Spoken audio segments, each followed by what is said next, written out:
ที่นี่เป็นแดนแห่งวิลาสนขันก้อนปวงประชาชนลูกยือพร้อมกันมีใสย้อนผักนำพาต่อสู้ศัตรูผู้ขานหลายปีถึงทรมานภูมิเสกหานจึงได้หนีไปมาวันที่30 พาจิกมีแพน1968รัฐบาลจึงได้แต่งตั้งประกาศหับพอง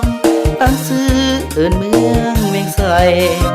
ฉลองจัดงานยิ่งใหญ่ฉลองใส่บรรหกกาแก่มาถึงวันนี้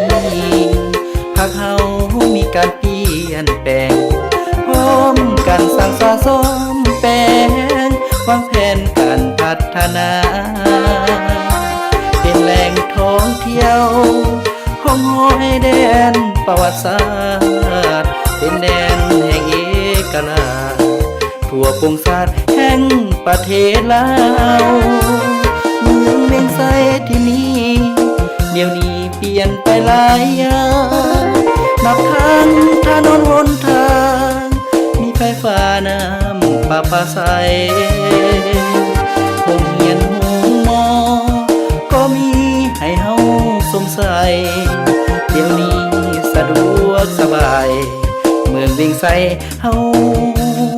พัฒนา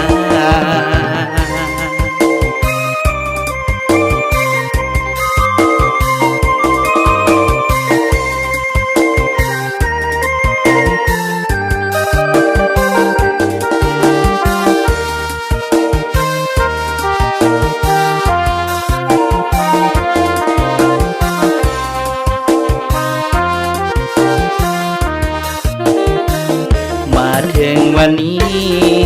พรรคเฮามีการเปลี่ยนแปลงพร้อมกันสร้างสะสมแปลงวางแผนการพัฒนาเป็นแหล่งท่องเที่ยว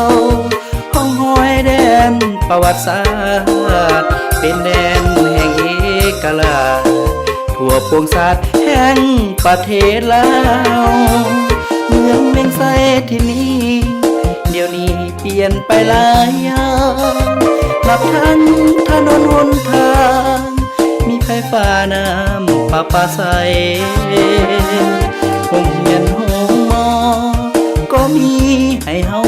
สงสัยเดี๋ยวนี้สะดวกสบายเมืองเวียงไสเฮา